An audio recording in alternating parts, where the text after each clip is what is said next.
Meaning of high stick. High stick. High stick. High stick. High stick.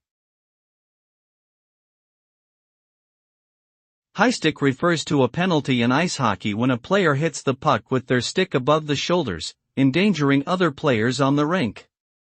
The result of high sticking can lead to a 2-minute minor penalty or a 4-minute double minor penalty if blood is drawn.